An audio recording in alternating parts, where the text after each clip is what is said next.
Good morning, everyone. My name is MightyStream, and we're going to do the April 29th, just for today, in a meditation. If you need to reach me, feel free to do so at recoveryofhope21@gmail.com. The title of the meditation for today, What If? What if? Living just for today relieves the burden of the past and the fear of the future. We learn to take whatever actions are necessary and to leave the results in the hands of our higher power. That comes from our basic text, page 94. In our active addiction, fear of the future and what might happen was a reality for many of us. What if we got arrested, lost our job, our spouse died, we went bankrupt, and on and on and on? It was not unusual for us to spend hours, even whole days, thinking about what might happen. We played out entire conversations and scenarios before they ever occurred, then chartered our course on the basis of what if. By doing this, we set ourselves up for disappointment after disappointment. Right. From listening in meetings, we learn that living in the present, not the world of what if, is the only way to short circuit our self fulfilling prophecies of doom and gloom. We can only deal with what is real today, not our fearful fantasies of the future. Coming to believe that our higher power has only the best in store for us is one way we can combat that fear. We hear in meetings that our higher power won't give us more than we can handle in one day. And we know from experience that if we ask, the God we have come to understand will surely care for us. We stay clean through adverse situations by practicing our faith in the care of a power greater than ourselves. Each time we do, we become less fearful of what if and more comfortable with what is. Just for today, I will look forward to the future with faith in my higher power. Let's take a moment of silence, followed by the we version of the Serenity Prayer. Moment of silence now. Please. God, grant us the serenity to accept the things that we cannot change, the courage to change the things that we can, and the wisdom to know the difference. Just for today, please and thank you. When I think about this meditation, a number of things come to mind. One of the first things that come to mind, if I'm being completely honest, is there's no way around the God conversation here. There's no way around talking about your higher power here. I just could not help but think, how oftentimes I've heard people say, that table could be your higher power. I wouldn't care. A tree could be your higher power. I wouldn't care if it works for you and it's loving and caring. I don't care who or what your higher power. You don't even have to have one. The group can be a power greater than yourself. I couldn't help but think about all the times I've either said it or heard that and meant it. And I was like, this meditation is not holding anything back because it's talking about the spiritual dilemma of being spiritually bankrupt, of being hopeless, of constantly being in fear of what if. And then somehow being able to switch gears from living in fear constantly to living in faith, that doesn't happen overnight. That is something that takes work. It is intentional. It is a choice. I didn't move from fear to faith, and often automatically. Let me say that I did not move from fear to faith automatically. See, because I had pseudo faith to begin with. When I got here, I was a big talker about spiritual matters, right? Religiously speaking, I was a big talker. So I already thought I had faith. I already thought I had an understanding of God, which is just kind of funny within itself, right? Because I say that because I really do believe that my higher power is magnificent, right? More than I can conceive. So the thought that I had an understanding of God, I mean, I was so far off from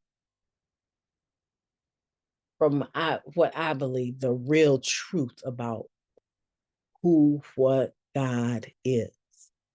But nonetheless, I thought I had it, got here, and found out that my behavior is what was really speaking about what I believed in my heart. And I really found out I was faithless. I really found out that I was, in some senses, godless. Yeah. And so for me to go from operating in fear and having to be my own God, having to rely on self will, my own power, having to propagate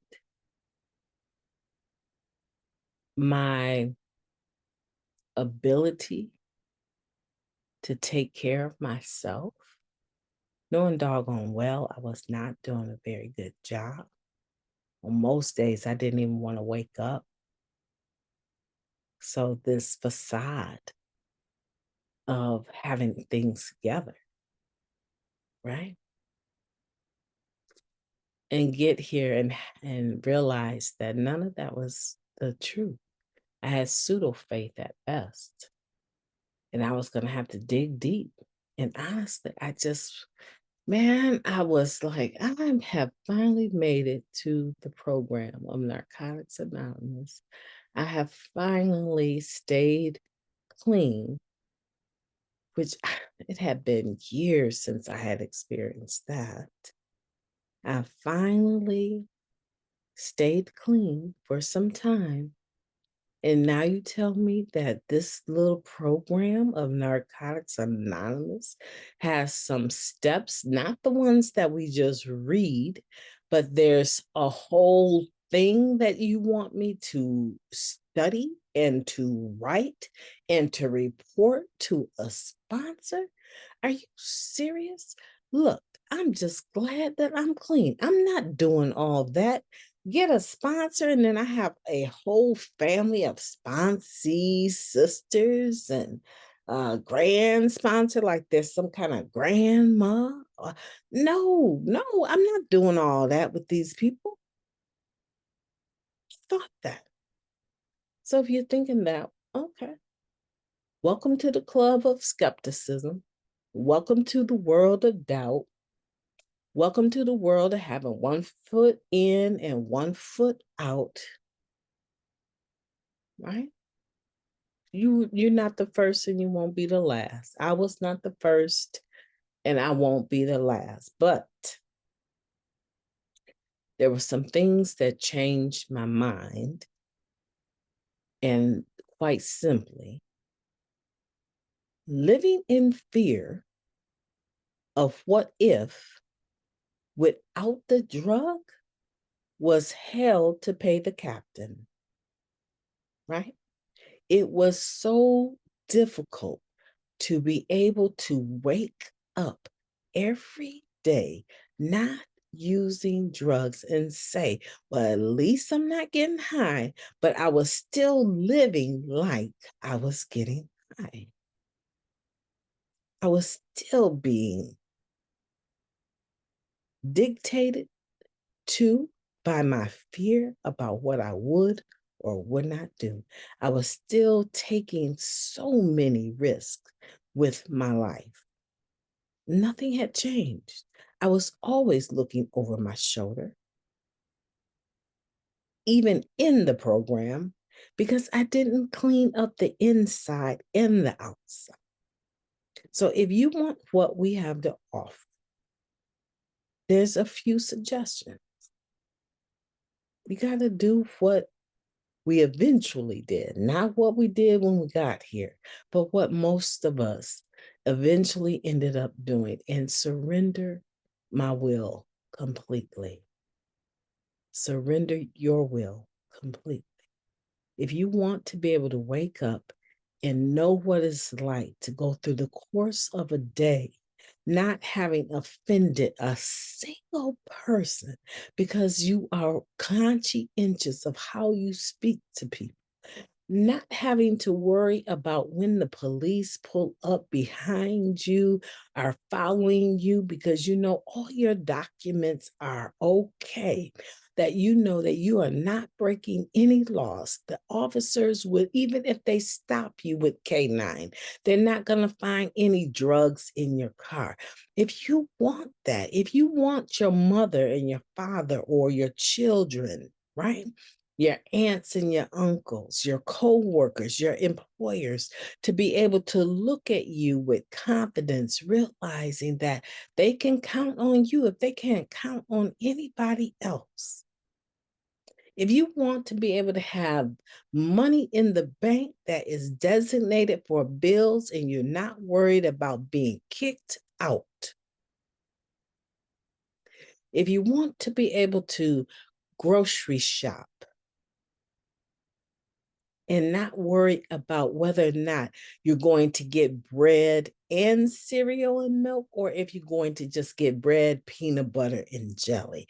If you want that to be free, truly, truly free, it's going to take some work. But I'm here to tell you that it can be done. You can move from living what if to living what is. You can go from being full of fear to being full of faith. And the thing about faith, it only takes a very tiny little bit of it to make your world change. What if you were full of faith? But what if one day you wake up and you only have a little bit, a speck of it, but it causes you to act as if and move forward in faith with hope? Whereas with fear, wow, just a little speck of fear can stop you in your tracks. It can stop everything that you said you would do. It can be paralyzing. It can take the breath out of your lungs and cause you to stop living clean. Fear all by itself. So you have two opposing spirits. You have fear and you have faith. You have two opposing spiritual principles. Let me say that for some of you, because you don't like the word spirit, right? You still have a religious mindset and you can't use those certain terms. Well, let me break it down to you. Spiritual principles of fear versus spiritual principles of faith. You choose. In one hand is what if, and a constant life of disappointment again and again and again. And on the right hand, in the other hand, is faith, the ability to wake up and live life as it happens without being worried about anything, because you have a God You have a higher power that you have faith in to take care of you, that is loving, right? That is loving and concerned about you. You choose. My name is Mighty Stream, and I hope that you will have a beautiful day on purpose. You deserve it. You deserve a life full of faith. And I hope that you get it because it can change everything.